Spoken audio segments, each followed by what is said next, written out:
Bees here. Cool. Hi. One.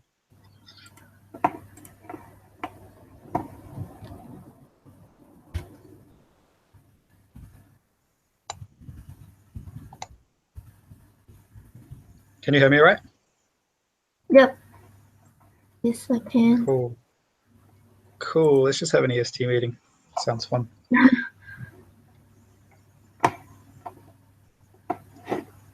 I can control everybody. This is cool. You can? I think so. Hold up. Nice. We can unmute Emma. Hmm? Hey Raymond. Oh, how's it going?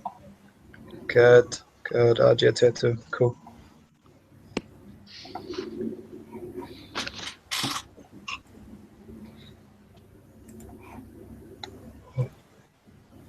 I feel really creepy. I can just turn everybody's like cameras and stuff on and off if I want to. That's creepy. But it is really creepy. Look. Hey, there you're back on screen. That's cool. Yeah, I'm leaving. I'll try not to abuse my powers.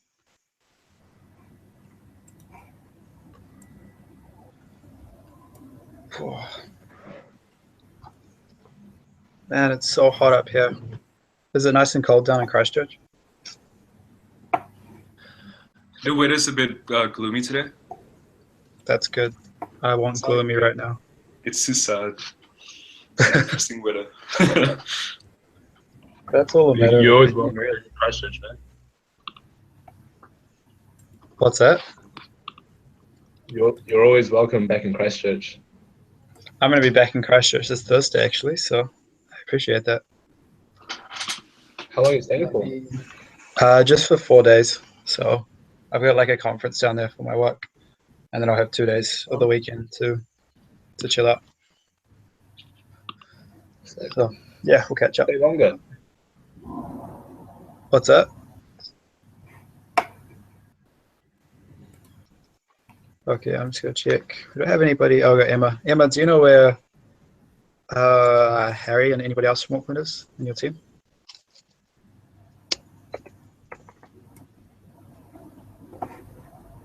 Just liking them. You can just talk.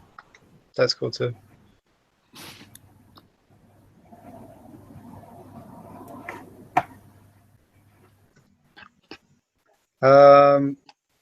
Okay. I think there's going to be a few people coming along late and things. Oh, Fraser's here. Hey, Fraser. Hey. You can turn your camera off if you want, Fraser. Nobody else has theirs on. Okay. But I can turn it back on anyway, so it doesn't really matter. Not even joking. Cool. All right. Yeah, so I think we're going to have a few more people turning up as we go on. Just before I kick off, though, can everybody hear me okay?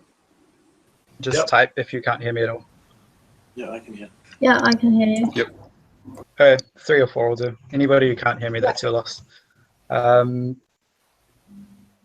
Okay, cool. If we have anybody else coming along, that'll be fine. They'll just join in as we go. But we're already a few minutes behind, and apologies for that. I had fun figuring out how you can broadcast stuff online. But I know now, here we are, so that's cool. Just a few like housekeeping things for this. Like if you got questions, just yell them out if you want to. If I'm like on a roll where I keep talking, you don't want to interrupt me, that's cool. Feel free to interrupt, but if you really don't want to, then you can always type on the group chat, which will pop up on the right-hand side. But I will be taking notes and things as well. So as you guys, like, there'll be some questions and things that I ask, so like please just type the answers. Do we know how to record it? I think it records automatically, Emma.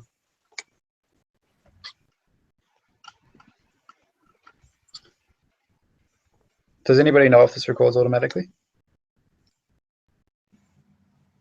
Okay, I'm just going to assume it does. Sorry if it doesn't. But yeah, if you got any questions, then just yell it out. With the questions that I asked you guys, probably be easier if we just type the answers that you may have in the group chat. that saves 10 people talking over the top of each other, so that would be cool. I'll try and keep it relatively to the point, but if there's any questions and things that people have and we post them right now, then feel free to. I'll stick on for a little bit longer afterwards, and if you want to like talk to me individually, that's cool. Any questions before I get into it? Nope. Cool. All right. Can everybody see the presentation? I did that. I can see it. Okay. Cool. Thanks, Razor. All right. So let me open it myself. I can't even find it. Cool. Okay. So if I change it like that, can you guys see that changing?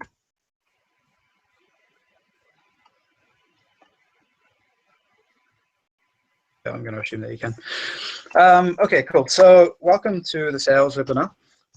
This will be a very, we'll start off quite vague or quite generic, and then go into like some very sales specific tips and tricks and things like that. The main reason that I want to do it like that is because in my mind, like sales is important generally, and everybody should have an understanding of it. I am a little bit biased because it's kind of my role in life, apparently. But I do think it's very, very relevant, especially as we come into this O-week period and recruitment period and everything like that. So hopefully, as I said, we'll try and keep this nice and short. But yeah, we'll go through sales, how to work with this in your recruitment, and also your exchange selling. But more importantly is the actual theory behind it, and then it's up to you guys to be able to apply that theory in real situations.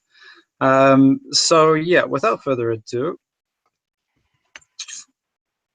I was supposed to not do that. So I'll actually ask you guys this before we go through that. So just again, type your answers here. Hopefully not too much of that. Hey Kuna, could you please mute your microphone for me? Thank you. Yeah, so just a first question for you guys, and type your answers in the group chat here, but obvious question is like, why do you think that we need sales, and why is it important for every function? Because we've got most functions represented here today, so go crazy answering that one.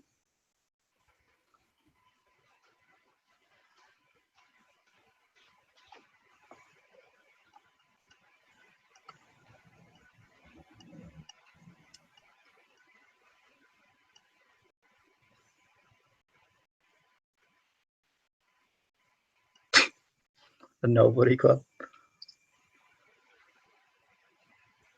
Movie. Raymond, I'm assuming that you're talking about like people for AIESEC and not just that you want to attract people.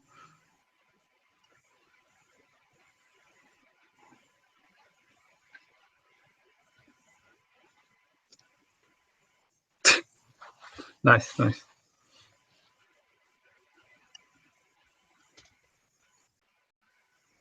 Cool. Anybody else? Give it another minute.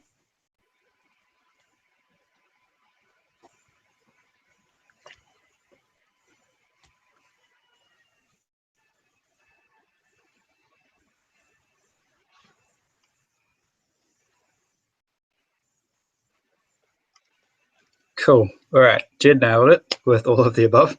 And Emma's obviously listened to me say this too many times. But yeah, so the reason that I believe sales is important, I already just said it before, is that in every interaction that you have, there's a sale. And what I mean by that, and anybody who's at Incubate, which is most of you will know this, is every time that you speak to somebody or you try and buy something or you try and sell something, somebody's getting sold in that conversation or that interaction. And so it's important to realize how this is happening and what you can do to change the outcome of these situations. Also, one thing that you guys have already touched on here is ensuring value-oriented members and exchanges. So I'm gonna mix this up because I know all of us are focusing on both exchange and recruitment over the O-week period, and I think this stuff's generally relevant besides those things as well. But yeah, so in terms of the members and exchanges that we get out of the OWEEK and moving forward in terms of our sales and marketing, it's important that they understand actually what AIESEC is and what value they're getting out of what they're doing. Because a large reason that we have some major bottlenecks of ours, which are things like leadership pipeline and conversion ratios between sign up to exchange. Things like this are happening because the people that we're signing up or the people that are becoming involved with AIESEC don't fully understand what they're getting into at the point of first contact or the attraction phase of the customer flow. And the issue behind that is that when they figure out what they're a part of, they get freaked out or they get confused and they run away. Or they feel slightly betrayed, not in a massive way, but in some way they feel like they haven't been told the full truth, and then they automatically put up the barriers. So it's very important that everybody we talk with and everybody who interacts with our organization actually understands what we're about and why they should work with us. I really hope with this that you guys all do believe in AIESEC and believe in the value that we hold for people. It's going to be very hard for you to do any of this stuff without that. And if you do believe in it and you show that to people, then they will believe in it too. In my opinion, what AIESEC stands for is something that can be pretty universally agreed upon. Other reasons why we can need sales is to build a sales culture. So again, this is a major bottleneck for us, in my opinion, within AIESEC New Zealand, is that we don't have a culture of sales at the moment because we don't know how to sell, and we don't possibly believe in the value of selling to all of the stakeholders for AIESEC. Selling, as I said, is a valuable life skill to have, and I think it's important that everybody understands it to some degree. And again, I've said this before, and you guys have probably seen me say this at things like Incubate, but any time that you see one of these things happen in the future, you'll probably start picking up on it, and you'll start feeling like, I know why I bought that necklace or that lolly or whatever it was, and that's kind of cool and kind of sucks at the same time. And finally, feeling successful.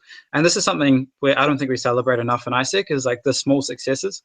So, for example, every time you speak to somebody all at OWEEK or even virtually, or you give somebody a call, every time that happens, you are making a sale. And if they go to sign up for exchange or they sign up for the committee, then you have successfully convinced somebody to agree with what your opinion is, which is very cool, because you're now successfully manipulating people around you, which I think is cool. The other cool thing about that is that person is somebody's life who you've just changed. And you don't know whether that's for the positive or the better, and you can't really say that, but that person could be the next LCP of your committee, or they could be the next MCP or the next PAI. They could just go on an exchange, and then that could change their whole view on life and what they want to do. And unless you realize that the small success that you had out of just convincing that person to sign up for something and put their name down, their details down, and come along to an info session, just through doing that, you could have changed this person's life. And so it's really, really important that you understand that and you actually feel happy when that happens. And that way you might actually start enjoying doing these things. Cool. Oops. So I want to go through the process of sales. And I did touch on this briefly at Incubate, but I want to go a bit more in depth today. So every single sales process, or every single sale, follows this process in some way or another. It's not 100% accurate, but most of the time it will follow this. And the process goes like this. It's got 5 steps. So your first step is an introduction, and that's relatively simple and straightforward, right? It's introducing yourself and who you are. The key thing here with an introduction is that you want it to be very quick and to the point and attention grabbing. Often people use things like questions to entice people or capture their interest in this. For example, one thing that's worked for me in the past when I was doing recruitment was I'd go up to somebody and ask them if they thought they were a leader. And that sort of throws people off quite a lot, but it also piques their interest very highly. One thing which I don't recommend asking is, have you heard about AIESEC? Because it's a question that we've probably all heard and will ask before, and I know I have and still do on a regular basis, and it's a bad habit of mine. What that automatically does is loses confidence that that person has in the organization, even if they haven't heard of us. Okay, that's interesting.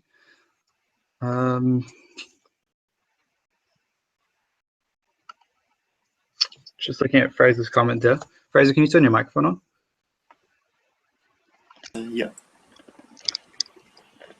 So what's happening when they try and get in? She just messaged me saying she gets a notification saying the chat room is full when she tries to get in. Okay, that's not cool.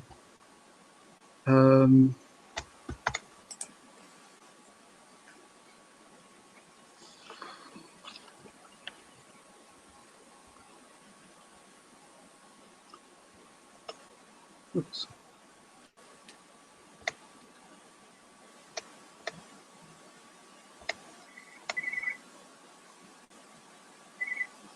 Okay, I'll just see if I can change anything here.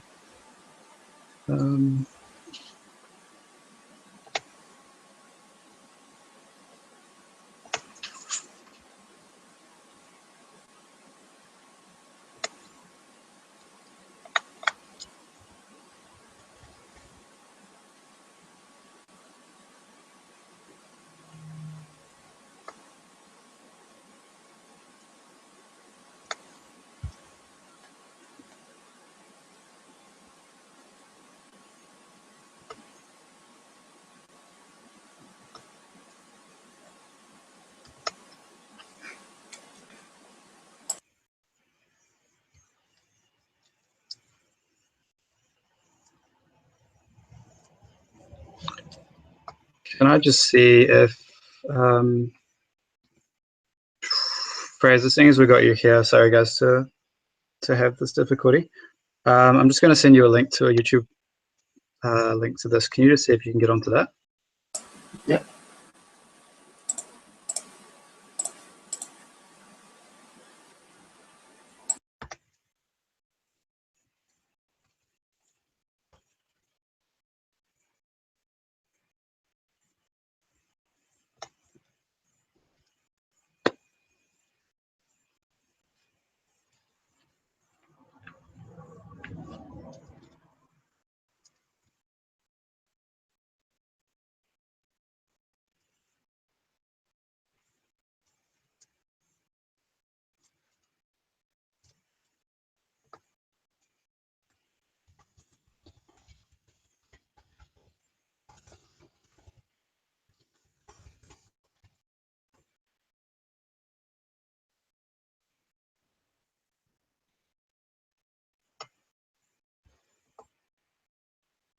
Just posted up a link for everybody in the Slack channel.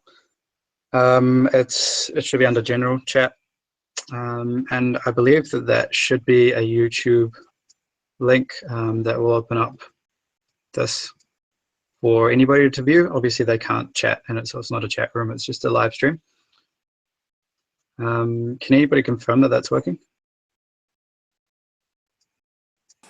Yeah, it's working for Shantira. Cool, fantastic. All right, so hopefully everybody can hear me who's also on the YouTube channel.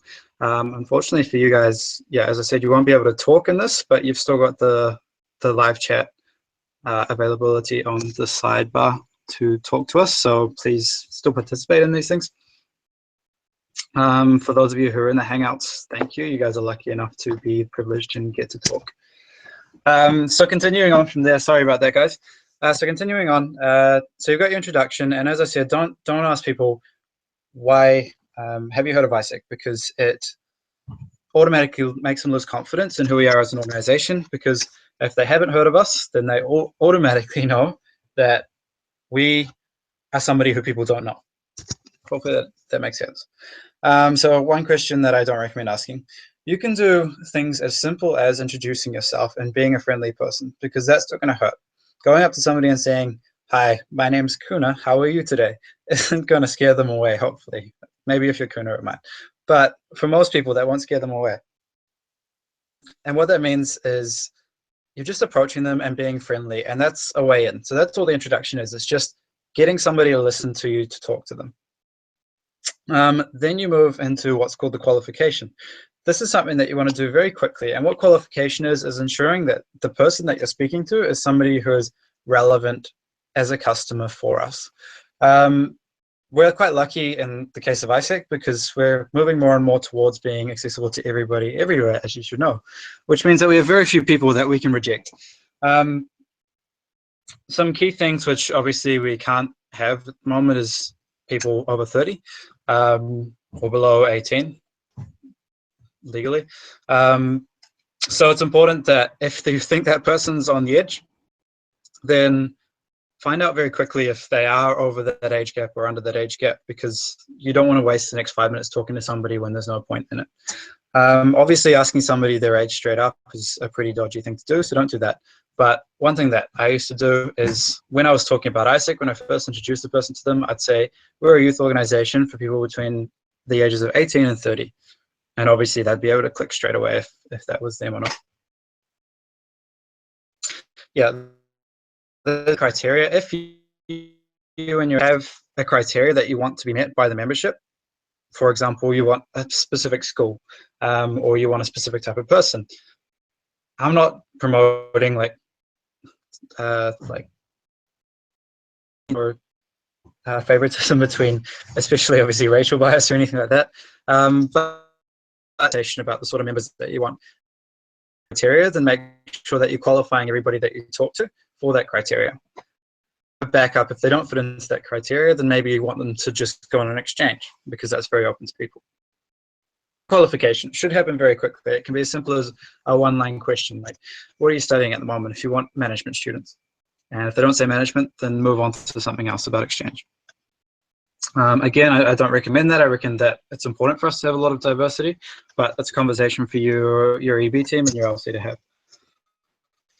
Presentation, this is the big part. This is like where all the magic happens, right? So this is when telling this person about like AIESEC and what it is that they should be involved in. So really important that you nail this part. I got a few tips over this presentation on how to do that, but the key thing here is really just to be enthusiastic and make sure you know your stuff. Because if you don't, what are you doing in AIESEC? It's important that you know everything before you go and try and sell it to somebody else, because as soon as you aren't confident in what you're talking to somebody about, it's not going to work well.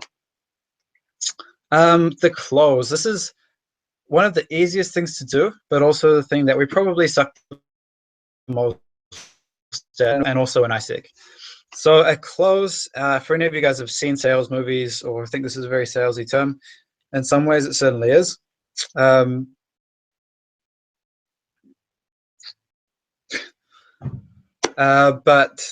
it's honestly just a very simple thing to do. And what it is when you have somebody who's interested in AIESEC, you need to make sure that you actually get them to sign up for AIESEC or get them to sign up for exchange. And if you don't do that and you've spent 2 minutes getting to know people really, really well, that's fantastic. You made a new friend, good for you, but that has absolutely no benefit for AIESEC at all. So make sure that you're finishing off the conversation by ensuring that you're closing them and getting them to do whatever you want them to do at the end of this meeting. And finally, you've got what's called the consolidation. So consolidation is very simply making sure that they're actually going to turn up to whatever you want them to turn up to. So a key thing is knowing, A, what you want them to turn up to, obviously. For a lot of you, that'll be the first day of induction, or that'll be information sessions, and you guys should know your recruitment process. But whatever it is, you need to be guaranteeing that. So it can be things like, A, getting them obviously to write down the information, their contact details, so that you can follow up on that. Getting them to agree to go to that follow-up is really, really important, because there's no point in getting somebody to give you all their information and then being like, yeah, okay, we'll contact you later on, don't worry about it, bye, because they will not turn up to whatever they need to turn up to. So if it's an information session, for example, be sure to say, again, this is down to your LC and how you want to do your recruitment process, but be sure that whatever you're doing later on, you have the methods to make sure that they're going to be there. So they sign up at the stall, they're interested in it, say, make sure that you're here at this time, give them a card potentially that has the date or time written down on it, and ensure that you send them an email or something afterwards to follow up on as well. Cool. So the first thing, as I said before, the most important thing here is to actually know your product, know what you're selling. you guys should all know by now, because for as long as you've been in AIESEC, everybody always talks about the values of AIESEC and the why of AIESEC. So you should really, really, really know exactly what those are. And I'd be very worried if any of you couldn't tell me right now what the why of AIESEC is. And the reason that that's so important, as you guys should know, is communicate those values effectively, so that when these people are signing up for things, they are understanding the values, and we're having value-driven exchange and value-driven membership. Simple. As I said before, you really need to know what your recruitment process is for your LC. So the next step of the process is also a very key component to the selling process, especially at OX sales, for example. The worst thing that you can do is think that you're selling this person ongoing on exchange. Because this person is probably walking past and has like a maximum of 5 minutes of their time to talk to you, you're probably not going to be able to give them everything that they need to go on exchange. If you can, you're fantastic and you're a much better salesman than I could ever be. But for most of us, it's just not true. So what you need to know is, if you've got an info session tomorrow night, or your first day of activities, or whatever it may be, and you should be able to find all this information through your VPTMs, because they should have all the recruitment process information that Rodrigo made, you should know what you want them to get to. So instead of trying to close them on signing up, on going on exchange, you should be closing them on going to that info session. And then at the info session, you should be closing them on going to their interview. And then you should be closing them on induction, then finally closing them on the actual recruitment itself, for example. So ensure that you know exactly what the next step of the process is. And this is quite often where we fall flat, not just in recruitment, not just in exchange. I was talking with Emma the other day, and she was saying that even in, say, ICX and BD, we don't understand what happens after we get a reply from a company, for example. So it's quite common in ICX that we don't fully understand what the next step is after the current sales process. And thirdly, most importantly, and not creepy or illegal, you're also selling yourself.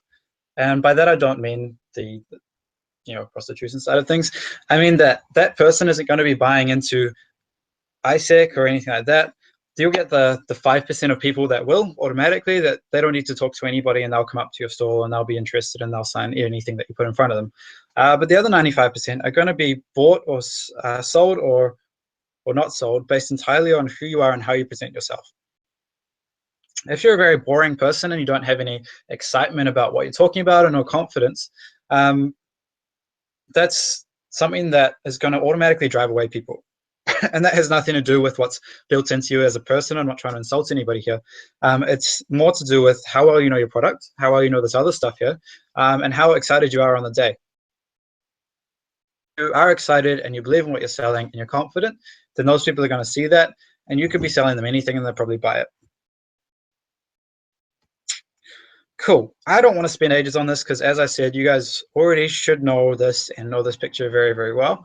But this is the core of what you're selling. At the end of the day, every person understands this is the values and the why of AIESEC.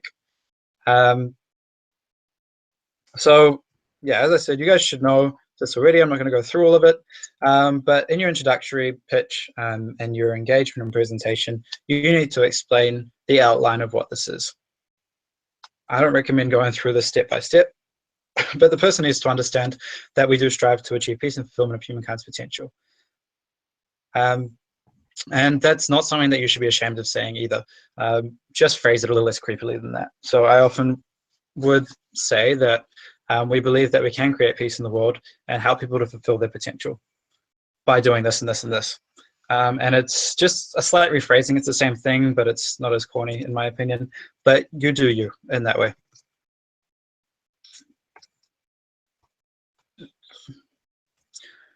Cool. Again, I shouldn't have to go through this stuff here, and it's more important that you guys can, do this in your own time. With your teams, with your EB, you should all be able to help your entire LC understand the value of our products. So we have here like a very brief outline. And again, the recruitment things that I've got here were given to everybody by, well, the VPTMs by Rodrigo. So if you're confused about them, talk to your VPTM. And your exchange, I really shouldn't have to give you guys anything in terms of like the product of exchange or what the value is to people, because I really hope that you all know it by now. So I'm not going to go through explaining this here. And if you guys need something else on that, then do feel free to talk to your VPTMs or talk to me or talk to Rodrigo later on it. Sorry. So I'm going to go into a little bit more technical information now for you guys. And when I say technical, it's not really in-depth stuff. It's not going to be numbers or anything like that. But it's just a few important things for you to know. Now, when I go through this stuff here, it's honestly not going to be hugely, like, not all of it's going to be relevant to you, and you're not going to remember all of it for sure. And I really don't want anybody to be convoluting their brain with the information that I'm about to give you. So take what you can, and if you remember part of it, then use it, and just trial and error in it. But I don't expect you to be able to use all of this straight off the bat, because again, you'd be amazing if you did. So the first thing I want to talk to you guys about is impulsing. I'm not sure if any of you guys have heard of impulsing before, but what impulsing is oh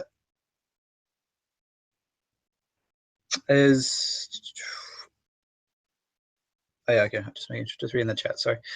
So impulsing is getting people to be interested in our product. And what this is what's called the impulse curve. So if you imagine a curve, I don't think I can draw here, sorry. But if you imagine a curve that goes up and reaches a peak, and then comes back down, and then goes up and reaches another peak, and then comes back down again, and then just goes down, down, down forever. This is an impulse curve. And for anybody who didn't get that, I can draw it for you later. But what that means is, as you talk to people, they become more and more impulsed towards buying whatever you're interested in. And this is normally during your engagement and presentation phase of talking to somebody. So when you're telling them about AIESEC, they reach a peak, which is the top of this curve. And that's the peak moment where they're the most interested in what you're saying. And when they hit that point there, that is the optimal moment for you to close this person. What normally happens is we'll talk for too long and we'll miss that first one. Then we'll get the lucky chance to go through another peak. And if we miss that one there, the person generally loses interest and you've lost your chance to close them. That's not something that you want to happen in any sales process for obvious reasons. So, excuse me. So what there is different things that you can do to ensure that you're making this person move up that curve. And these are 6 things here which always get people interested or make them reach the top of their impulse, because it's human nature to do so. So the first 5 ones are the most important ones, or debatably the least important ones. The first one's greed. And what this means, you guys should all know what greed means, I hope. But effectively what that is you offering somebody something that they should be interested in. Quite often in sales, this will be things like a cost benefit to them, a reduction in price, a sale, whatever it is. For you guys, obviously, that's a bit harder. So what you have to do here is really tap into what this person's interested in. And this is a skill that we all have. It's just called empathy.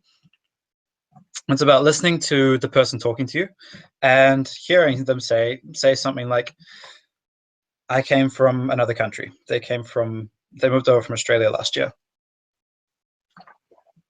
And all you have to do is listen to that, ask them a question about it. Why did you move over here? And normally, once you've got the information from that, you'll find something that they're interested in. And once you've got something that they're interested in, say they moved over here for university because they enjoy exploring the world. Ideal customer, right? That's fantastic. Then we've got the perfect opportunity for you. That's a pretty easy grid, but you have to listen to them quite strongly, and just make sure that you're playing to anything that they might be interested in or value to them. Indifference is the one that Kiwis especially are great at, because we're very indifferent to things naturally. What this means is that you don't seem like you care that much about them being interested in your product or not. And that sounds kind of funny, but what that is making sure that they don't feel pressured to do, say, a hard sell. They don't feel pressured to write their details down on whatever form you're using or on Expa. They're doing that out of their own free will, and they just feel like you're helping to guide them because you're genuinely interested in talking to them, not because you're trying to get them to do something.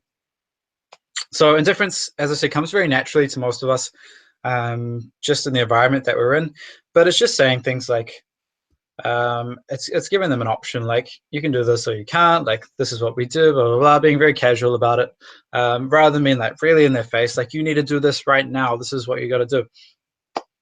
But it's a very hard thing to teach. It's something that you guys almost always will do naturally. Fear of loss is giving them something that they might feel like they're missing out on. In other words, you can talk about how you're only taking 10 people to join your committee this year. And all of a sudden, it's not like, oh, I can do this, all my friends can do it. This is something that you have to be privileged to be a part of. And it's really important that they understand that, because it's a lot more interesting to a person if it's a privilege for them to be part of it than it is that something that anybody can do. And it ties in very closely with sense of urgency, which is pretty self-explanatory. It's saying this person feels like they only have a limited time to do this. So to combine those two, something that you might say is, we're only recruiting 10 people and we're only doing this over the next week. You can rephrase that how you want to do it, but by saying something like that, this person is already like, okay, I literally have to take this opportunity now or never. And if I don't do that, then I'm missing out.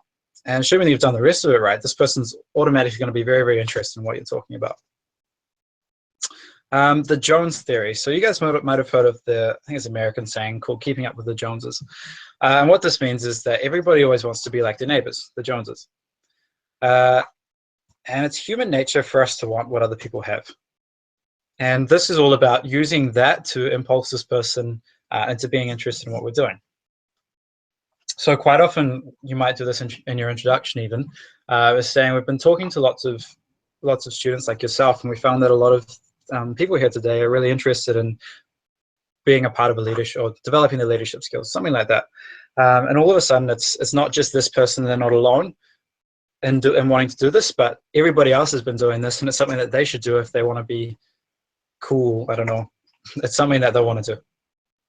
And as I said, maybe the most important, maybe the least important. It's not technically an impulse factor, but it is something that's very, very useful to use, is yes questions. And I remember specifically at Incubate, I demonstrated this with Kuna, which is just asking questions that end in A, an upwards inflection, and B, a yes is the only answer. So anything that you ask or say to somebody should end in an affirmative question, such as, this makes sense, right? Or even just asking somebody, that makes sense, doesn't it? Very rarely somebody will say no to that. And what you're doing is you're getting the person in the habit of saying yes to everything. And then when it comes to actually closing them, you've already got them there. So then you just say, would you like to come over and fill out this form quickly? Yes, because they already want to say yes. Now, the key thing with impulsing, as I said before, is that it's not about talking and talking and talking for ages like I do. It's about realizing when this person's actually interested in what we're talking to them about. So if we're talking about recruitment, as soon as this person starts saying yes a lot, and I'll come to closing in a second, but as soon as you start hearing them say yes a lot, they're not throwing out any objections, they're focusing on you, that's the time to actually close them. It's not time to keep talking and think that you need to buy them in more. And this is, again, something that we're not very good at, honestly, in AIESEC in New Zealand. We like to keep talking because we're scared that this person on the other end of this conversation or the sales presentation is not interested in AIESEC and not interested in what we're doing. So again, be confident in what you're selling, guys. And when you see that somebody's interested in what you're talking about, close them then and there. Don't be as afraid to do that. I remember when I was talking to Rodrigo, I think, about like this sales webinar and how it came about. My exact words on why we need this is because we need to stop being pussies in AIESEC in New Zealand. And sorry to put it like that, but effectively when I say that, I'm saying not that everybody's weak or anything like that. It's just a natural thing for us to not be as confident and not be comfortable telling somebody what to do with their lives. And that is very natural. But if we get over that and believe in what you're doing, then you realize that you're benefiting these people, and that's something very powerful. And if you're benefiting them, then why wouldn't you want to give them the opportunity to benefit themselves? You're not forcing them to do anything. People can think for themselves. So please don't force anybody to do anything. That is not okay. Moving on to closing. So this is something that takes a lot of practice to do the different types of closing. the bottom one here is the most important one. So again, I talked about this at Incubate. Assumptive closing is the best way to close anyone ever, anytime, especially in New Zealand. It's the easiest thing to do, and it's literally as simple as assuming somebody is going to do something. And again, this can be very scary for us, but this is one of the easiest ways to make sure that things happen. Okay, so when I say be assumptive, what I mean is finishing your sentences in ways, including those yes questions, where the person has no option but to do what you want them to do. So this could be something like, instead of saying, do you want to do something? Don't give them the option to say yes or no. Say, come with me and we'll fill out this form. Instead of asking them, would you like to go to another country, ask them, which country would you be interested in going to? Okay, so it's a very simple change in your speaking, your vocabulary. But all it is giving the person no option then to give you the answer that you want them to give you. And it's not changing their opinion or anything like that. If you ask them which country they want to go to, they're going to have an answer, and it's not going to be a bad thing that they tell you that. But if you ask them, would you want to go to another country, then there's a chance that they'll say no. There's a chance for them to get out. The other one's here, and I don't want to spend too much time dwelling on this, but it is quite cool once you can start putting other types of closing into practice. Trial closing is another great one, especially if you've just started working in sales. So trial closing is using those yes questions and ensuring that this person is actually really keen on buying. I'm going to talk about it as buying, even though they're obviously not buying a product. But what you're doing here is you're trialing out the option for this person to purchase your product or to sign up, whatever it is, by giving them questions which would indicate that they are interested in buying. So, for example, are you interested in developing yourself as a leader? Or, better way to phrase it, you're interested in developing yourself as a leader, right? Yes question in there, assumptive. And yes, they are. They say yes, cool, that's one. Go again, you ask them something along the lines of, being in an international environment would be great for you, wouldn't it? And again, they'll probably say yes. Once you've gotten that person to say yes 2 or 3 times, it's about 99% chance that the next thing you ask them, they're going to say yes. So that is one of the best ways that you can get somebody to do what you need them to do. The next one is indifference. I already talked about this before in terms of impulsing, but another key thing with indifference is that you can use it to get people to do what you want, what they perceive as the power to do it themselves. Almost never recommend trying this because it's very, very difficult to pull off.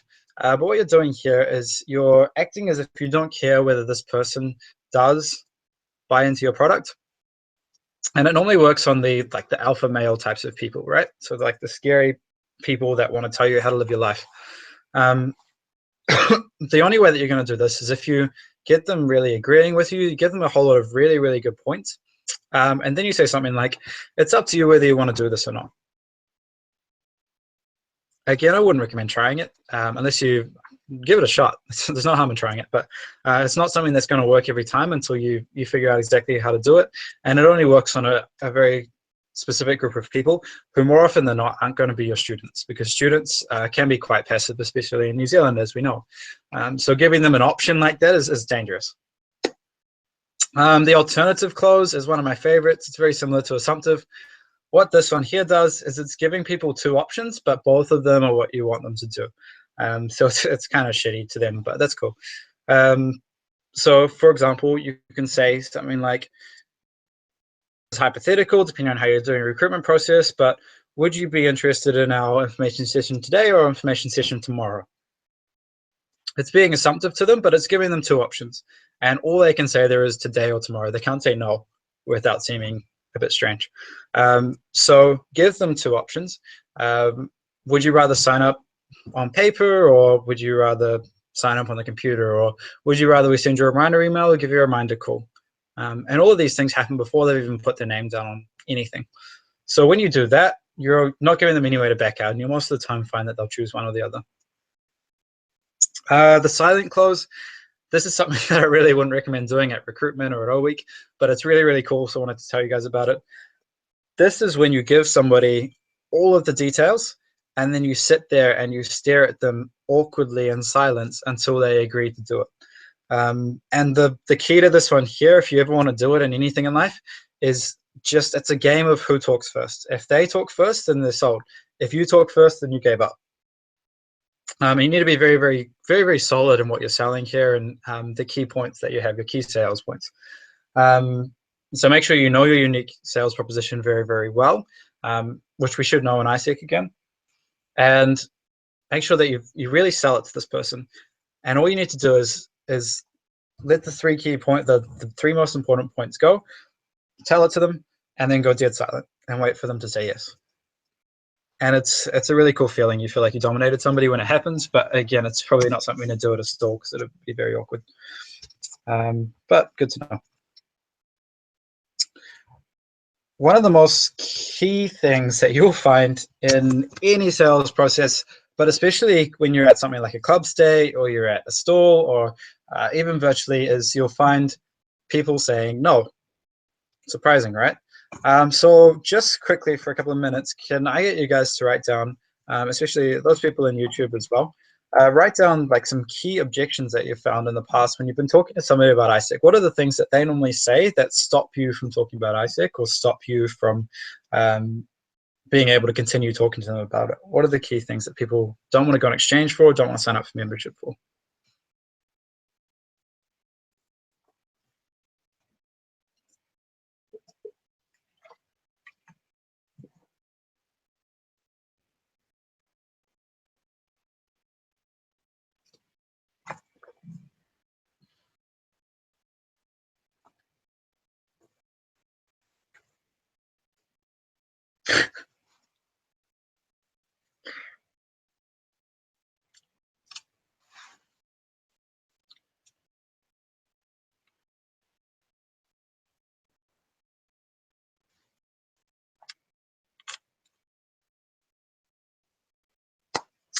Hey, Jed, if your microphone's working, do you want to run us through that one? So I've encountered like I think a couple of guys where they were sort of asking like what AIESEC is about, and I said, oh yeah, we're like an organization that develop leadership by sending students overseas and stuff, and like each of our opportunities sort of tries to accomplish at least one of the SDG goals. And it'd say like, oh yeah, they know about the SDG goals and stuff, and they said like, oh yeah, like that's not gonna be accomplished and stuff. Like they just don't believe that it will be accomplished, even though I said like, yeah, but that's why we're striving towards it, and they're like, nah, that won't happen. So yeah, I mean like those are not the kind of people we would want to recruit or send on exchange anyway. So it's not that much of a yeah. Yeah, definitely. Okay, cool. Thank you. Okay, cool. I'll just check the. Cool. So you guys nailed most of the ones that I had written down as well. I didn't have written down AIESEC as a cult. I didn't have the SDG thing, and I find that really interesting. And volunteerism I didn't write down either, but it's a very important point. I'll go through the main ones first, and we'll talk about those other ones quickly. But yeah, so things like no money and want to focus on my studies, too busy, no time, so on and so forth. These are like the most common things, and trust me, this isn't just this isn't just AIESEC where these things come up. This is literally anytime you try and sell somebody something, that'll happen to you. So hopefully we can learn now to do this or to resolve these rejections and move forward from there. So there's like a very, very simple process which will help you deal with a lot of the common rejection or reasons for rejection, common objections that we have. And it's this process here. So it goes, first of all, preempt it. And that's what we're doing right now, is listing down the things that will happen. So the best thing that you can do is stop this person from actually giving the objection. By taking that away from them, you take away the power from them.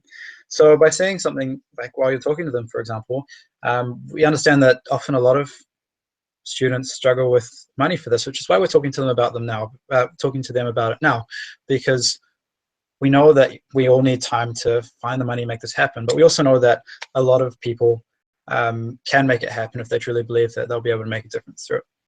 Not perfect, but something along those lines there. By bringing it up, they then can't say to you, oh yeah, but I don't have the money for it. They'll just sort of nod their head and look kind of sheepish at you. But the process itself, if you haven't preempted it and they throw it out at you, the first thing to do is say that you understand. And I don't mean this in like a very like corny way or like condescending way. You don't sit there and go, yeah, I understand. But like actually you do understand, because you guys are all students and you know what it's like to not have money, you know what it's like to be busy all the time. So like, yeah, I'm like that too. I understand exactly what it's like. And most of the people I talk to here are exactly the same. So like that automatically builds a rapport with them. You're on their side. You're not fighting against them. And you really don't want that to happen, because that's going to push them away very quickly. So when somebody rejects you, first things first, get on their side. Tell them that you understand, and that a lot of people are also the same, that they understand the situation too. Then you want to go back into the benefits. Key thing here, try to avoid using the word but or however. The best thing that you can do, and it's very hard to do, is actually use the word and or something else that doesn't imply a negative connotation. So I understand most people are the same. I know for me, I struggled with affording my exchange. How I can't even do it myself. And one of the reasons that I actually decided to go was because I planned it out far ahead of time, and I knew that like this opportunity was one of the only ones I'd get to experience cross-cultural environment, and I knew that the leadership qualities I developed would be far exceeding like the money that I'd spent. And then you go back into re-impulsing them. So that's when you go back to those things that we had before. Things like greed, indifference, fear of loss. So that's when you might go into something like, so, you know, I didn't have the money at the time. I wanted to do it because I knew that I'd develop my leadership. So I knew that at that point in time, I really should have signed up as soon as I could. By saying things like as soon as you could and like quickly, then that starts to impulse them, and it starts to do that sense of urgency thing. And then you start putting them back into it. And that's a very simple, like very, very simple overview of how you can deal with it. It does take a bit of practice. I just saw Shashank's one. They were like, they don't know if they'd have the time to do this stuff. Yeah, cool, time. Yeah, that's a very simple overview, but it's obviously not going to work for everything.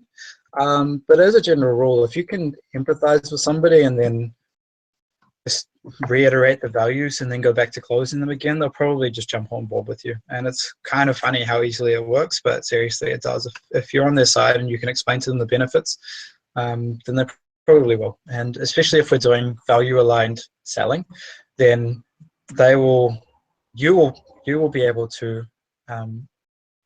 like transfer your confidence in our product and your belief in what we do to them, and they'll see exactly what you see, which is that the benefit far outweighs the cost. So for the generic ones, that'll quite often work. For things like, what do we got? So for things like it's not the right timing, this is something that, you know, we talk about a lot in AIESEC, and it doesn't just have to be an internal thing, but things like find a way and no excuses. Like we have projects running all throughout the year. I'm sure that we can find something that'll fit within your schedule. Or if it's to do with recruitment, and they've got a lot on. This is one of those things that you can really challenge people with, and like actually throw them off balance if you like to, and ask them like how much time do you spend watching TV in a week? And like it seems very offensive, but if you've got it right and you're on their side still, then you will actually just throw them off balance and make them think about it themselves. Like, how much time do I spend this? We're recommending that recruitment, say 10 hours per week that you're doing. Do you not have 10 hours spare in your week to make a difference in the world? Put it in perspective for them.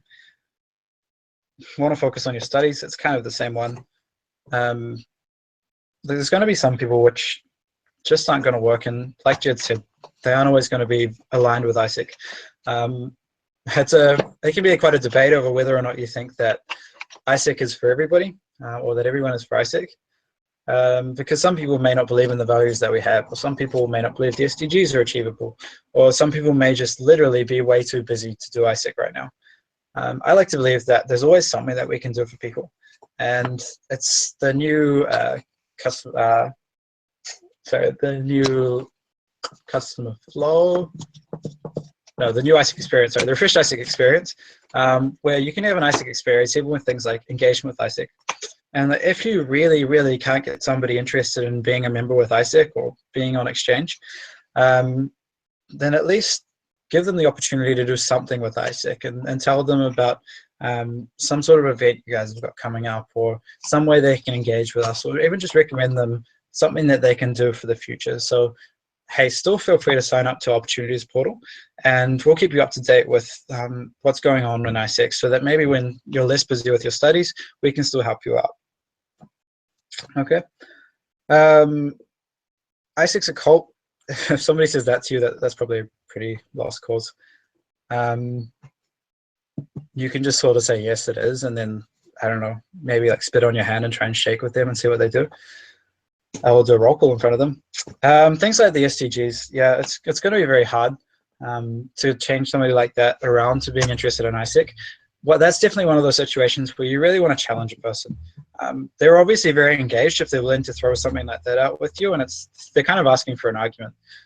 So you can talk to them a little bit and see, you know, why they think that, what do they believe in. Find those greed impulses that they might actually really be interested in, and maybe find a way that you can help them to change their viewpoint. So they might just think like, you know, people never change, and then you can talk to them about how somebody's story of where they did go and they changed 30 Ps, or if you've been on exchange, talk about how you've changed.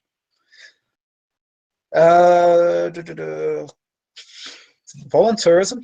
I haven't really thought about this one, to be completely honest with you guys. I did have this question come up in a presentation I did at Not-for-Profit the other day. They were asking how we're different from volunteerism and what we do differently. And the key thing here is talking about, like, how are we different from volunteerism? Like, think about it yourselves, first of all. Because if you think that we're volunteerism, then again, we have another problem. First of all, like, AIESEC does leadership through exchange, and that is not a volunteerism thing. Volunteerism isn't about leadership. So it's important that you can throw that one out there. So talk to them about what makes AIESEC unique. Talk to them about things like our leadership development model and how we believe that it's not just the volunteering part of it that changes the world, but the change that you see in the people and how they go on to change the world themselves later on in life. The key with volunteerism is that the big problem with it is that people go overseas and they do a volunteering experience, and theoretically there's not a whole lot of impact made, and they were really just there for like the experience, the fun, the culture, which is fine. The difference there is, like, the projects that we have are generally ongoing. They're not, a lot of them are projects that repeat year on year because they want to have a continuous impact. As we were just talking about, they're SDG aligned. So we're focusing on very specific things which we can impact and finding ways that we can do that. The leadership thing is a very big one. We're not just sending somebody there to impact that project, but we're hoping, or we're trying to create an environment where they can develop themselves and go on to do their own amazing thing. It's not their peak. It's not them changing the world in that moment. It's them going on to change the world later on in life. So that's how I address that question. But if anybody has any other suggestions, feel free to write them down or shout out or anything right now, because it's not something that I've had to deal with personally before. I think that,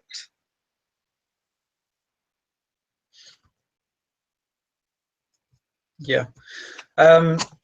So the main thing here is, like, no matter what it is, again, understand your AIESEC product, understand or believe in it, have confidence in yourself, and then just look at doing these things. So I've already got a few other things here, the example objections that they may have. Just think about it and bring it up before they do. If you can see them asking a lot of questions, say about the amount of time or about the amount of money that it costs, then you know straight away that that's probably where they're leaning towards. If you find that a person's thrown at you, say, normally 3 objections is what I go with. So you say, they say no time, and then you go through an objection handling process and you explain to them how they can fit it into their schedule. And then they say they got no money, and you explain to them how they got no money. And then they say something like, I'm not interested right now, or I might be interested next year. You're pretty lost at this point in time. It's going to be very hard for you to turn that person around, and it's probably best just to let them go. Give them another option, sign up to Opportunities Portal or do something so they can still stay engaged with us, but don't waste your time on them.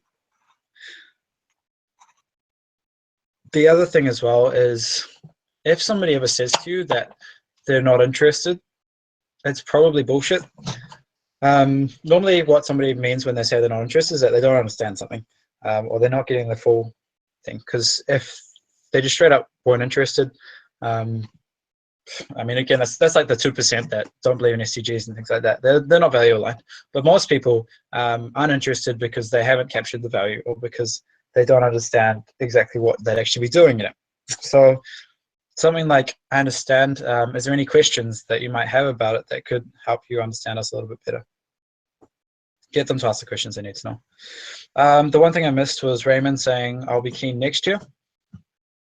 There's 2 thoughts around this. Like, we don't want to let somebody go if they genuinely can't do it this year, but can do it next year. So that's where information management comes in, and I'm very big on information management. I think it's very key. So make sure that you guys are holding on to that information and setting in processes that will make sure that they are contacted and followed up on for the next year. There's no reason that you can't start getting them raised now, getting them into the system. If there's an opportunity that's already very available for a year in advance, you'd be lucky, but you can start getting them to apply for a few things as well. The other thing that you can do is talk about things like the option for them to, actually, like, when are you going to be free? What is it next year that makes you free that you're not free this year? If there's any way that this person can go on exchange this year, that's fantastic.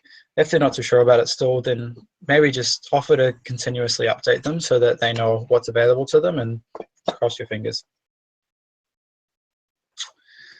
Cool.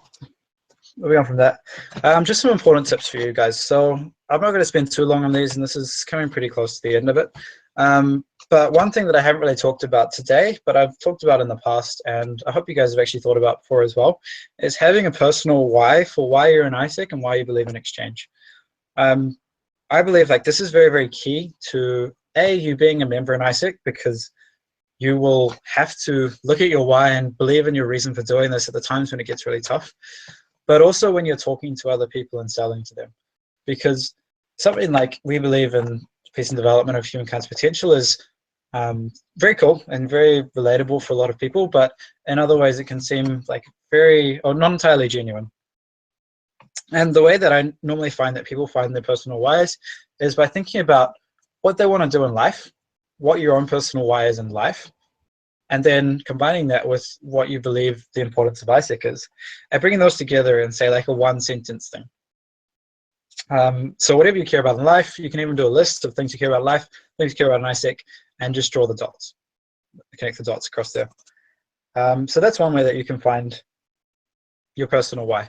But all it needs to be is a sentence that you could easily tell somebody if they ask why you're in AIESEC or why should I join AIESEC. For example, for me, mine was, or is, and it's on my LinkedIn page. If you find it, add me, endorse me, is bridging the gap between New Zealand and the world. And the reason I do that is because, like, I believe for me the relevance of AIESEC is separating both geographically and culturally and socially the gaps that we have between us and other countries around Southeast Asia Pacific, but also the rest of the world, because we are quite isolated, like both in our thinking and obviously geographically.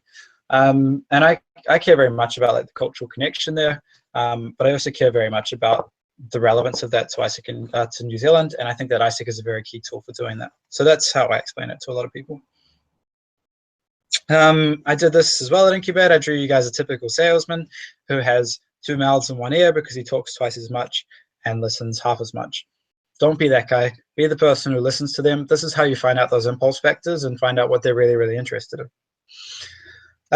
Practice, practice, practice. This is pretty like self-explanatory. It's kind of expected of you, but a lot of us are scared to do it. I know that E last year and her team had people call her, and every time she picked up the phone, I don't remember, she answered as if she was a different person, and they had to pitch AIESEC to her. So you can implement this in your teams. Whenever you first start a meeting, maybe do a practice pitch before your actual recruitment days or your clubs day, whatever it is. Maybe spend half an hour beforehand where you all get together, pair up, and pitch to each other. It's not hard to do. It's going to get you a lot more comfortable if you can do it to somebody that you know. Trust me, it's a whole lot easier to do it to somebody that you don't know. And especially if you can do it without laughing. This is something that I'm a bit on the fence about, but scripts are really, really cool for learning how to pitch something.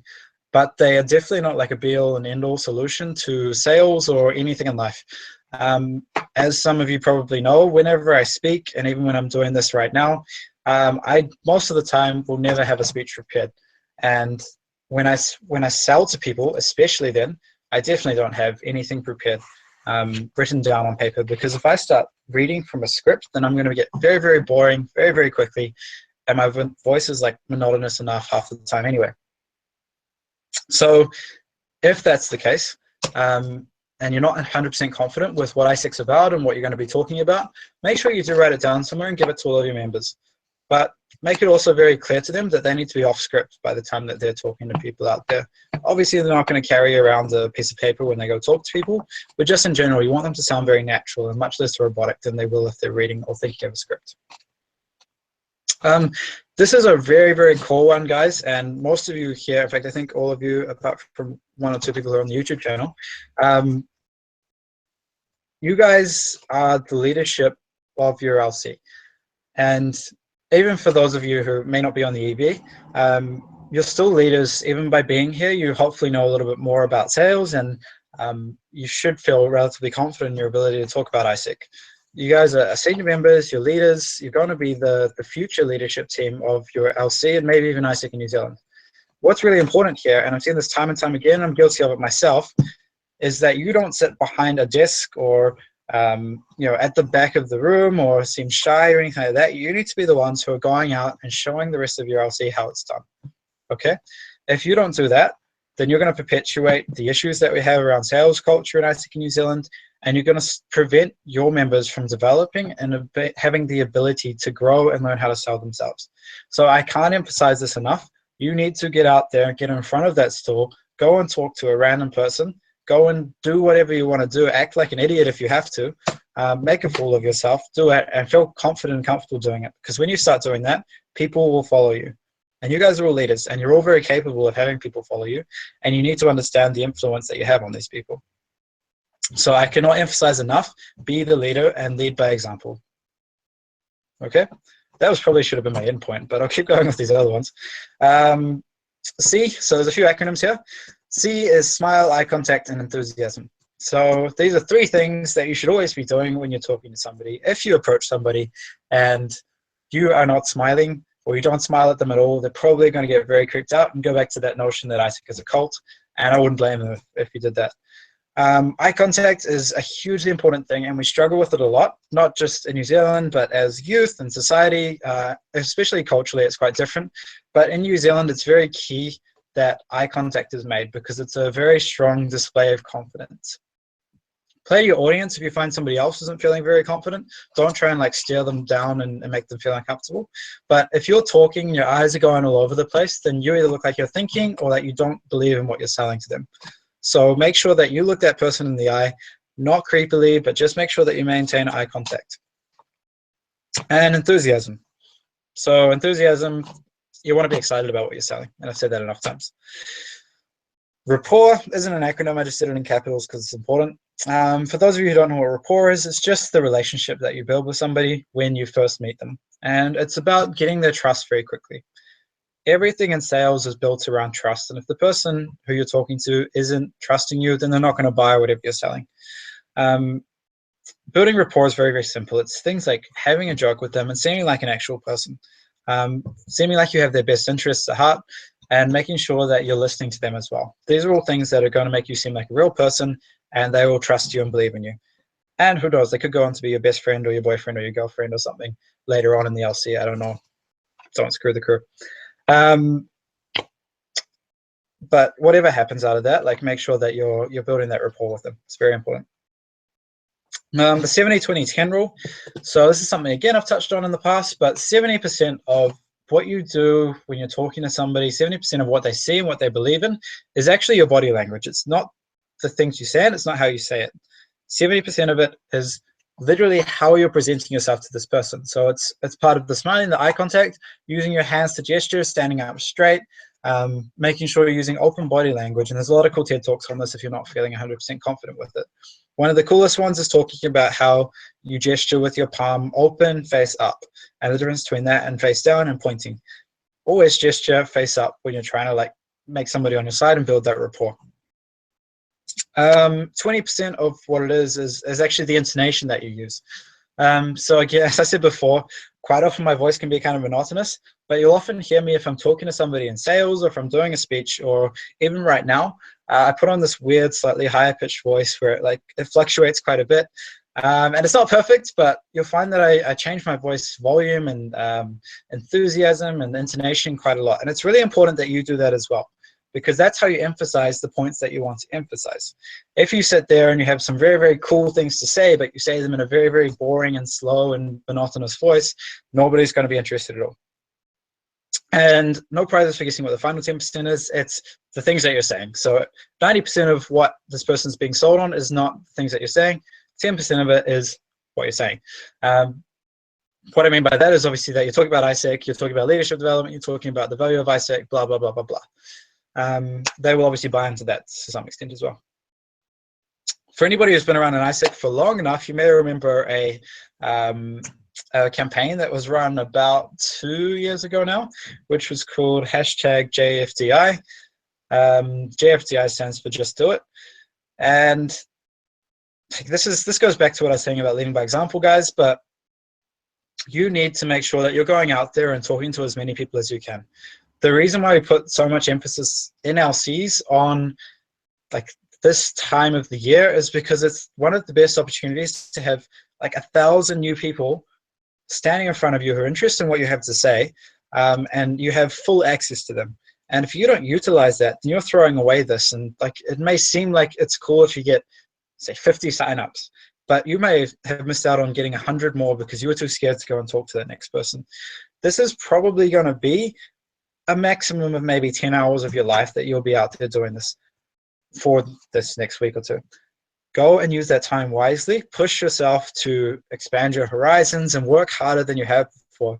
Really just drive yourself, lead by example, and make sure that you do go out there and talk to as many people as you can, as enthusiastically as you can, and just keep going until you feel like you've really put yourself into this. You have something that you can be proud of. And the last tip that I have here, second last tip, is ABC. So another acronym for you guys.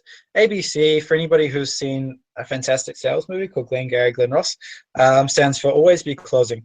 In other words, everything that you do needs to come back to that close at the end of it. And as I said earlier, like we cannot be pussies about this. We can't be scared to close somebody on what they're doing. You can talk to somebody for 20 minutes and have fantastic conversations. And believe me, I've done this before when I was at stalls and things.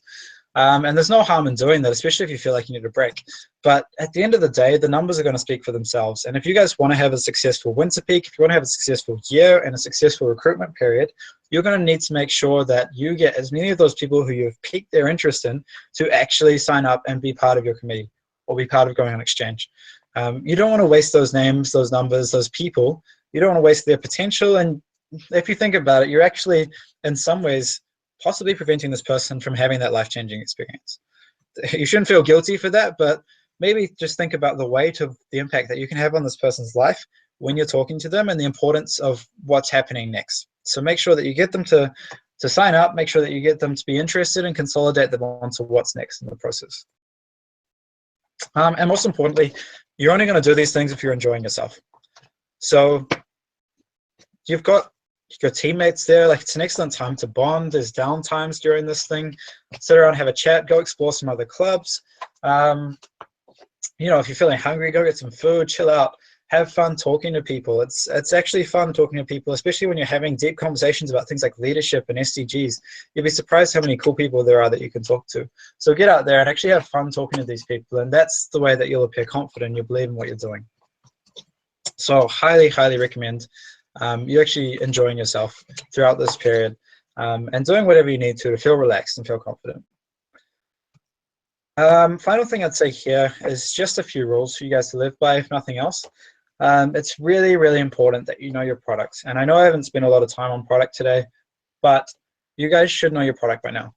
And if you don't, find out how to learn that straight away. Talk to your VP, your VPTM, talk to the MC. We are always happy to spend some time explaining this to you.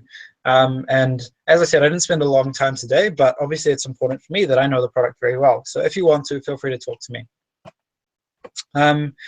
Know your why.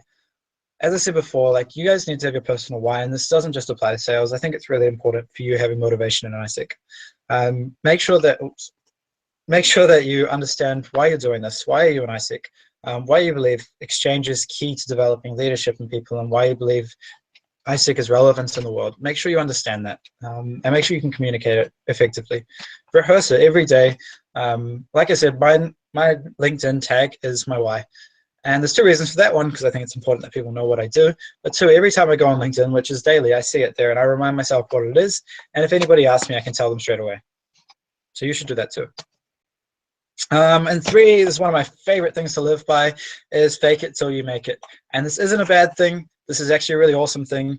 And what I mean by fake it till you make it isn't just, pretend that you're somebody that you're not. It's make sure that every time you don't feel confident, you make yourself feel confident.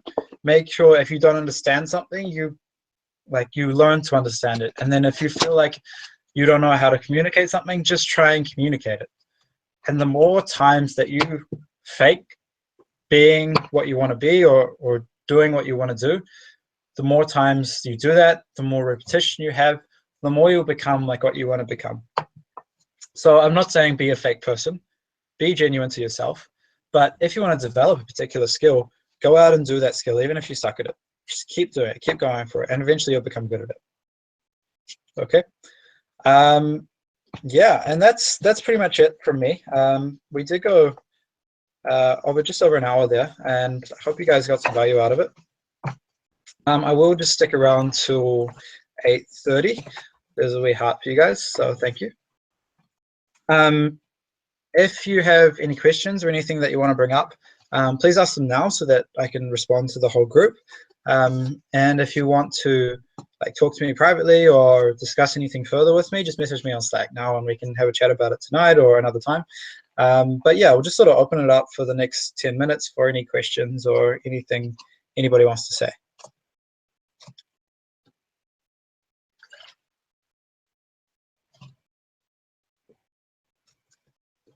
Feel free to ask questions by microphone as well if you can.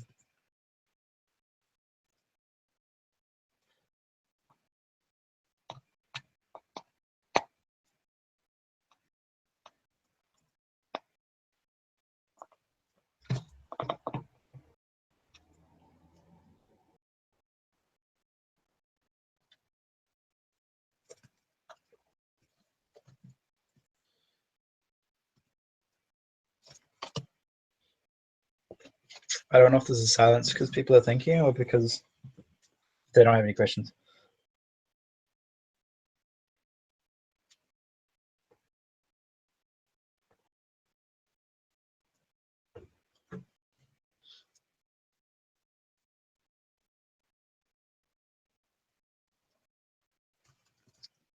Just as like an estimation, if anybody does have any questions that they're still thinking about, okay, no questions for now. Best way to conduct sales exercises. Jed, do you want to just tell us or expand on that a little bit?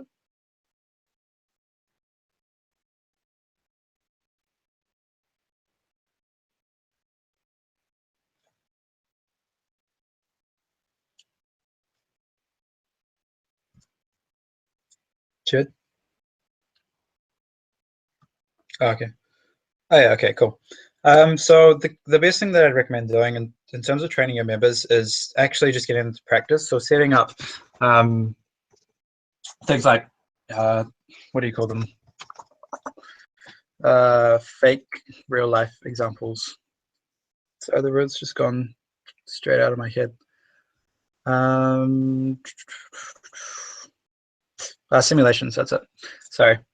So running simulations for people is like the best way. The only way that you can ever learn to sell things is by doing it.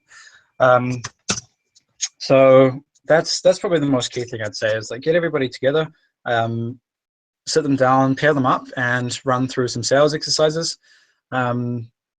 So things like, you know, pitch AIESEC to this person and give the other person a character that they can play.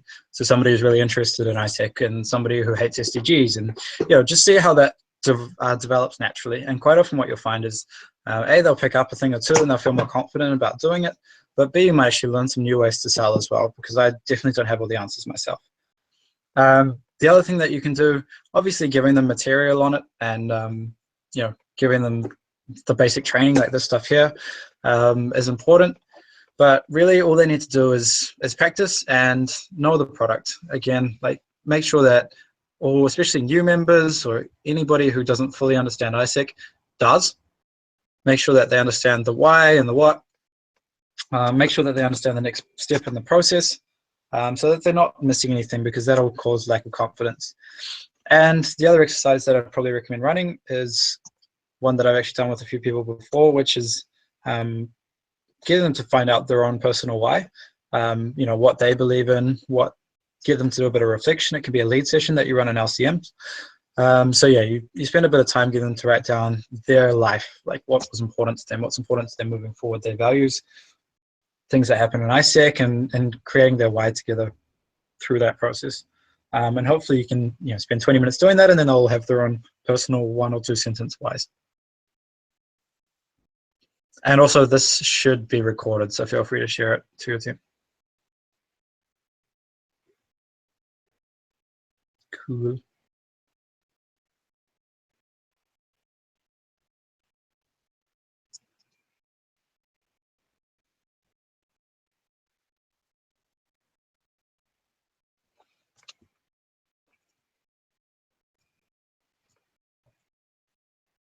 Cool. Any other questions? If you do have a question, just write yes.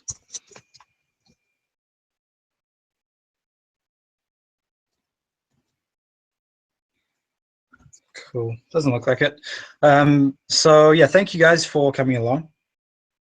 If any further questions do come up or any concerns, especially with training your team on this material, you know, more AIESEC specific training, because I know this is quite generic. Anything like that, feel free to message me anytime, just on Slack. Obviously, I'm in Auckland, so if you need me to come in and talk to anybody in Auckland, or if I'm down in Waikato, then that's doable. But for the rest of you guys, I'm always happy to also Skype in with your LCs or with your teams or anything like that as well. So yeah, I'm happy to do that for anybody. But if you do have any other questions, then please don't hesitate whatsoever to ask me about them. And the only other thing that I would say is ensure, again, like I want to reiterate this as much as possible, make sure that you go out and do this, because this is a big opportunity and we can't be scared of selling anymore in AIESEC. It's a huge, huge bottleneck for us. You guys really need to make sure that you're taking the initiative on this and not being scared to go and approach people and make sure they put their name on that figurative piece of paper, digital piece of paper. So yeah, highly encourage you guys to get out there and do it. But if there's no other questions, then we'll close this off now. And yeah, message me if you have any other questions. Cool. Thank you guys and have a good night. And I love you all.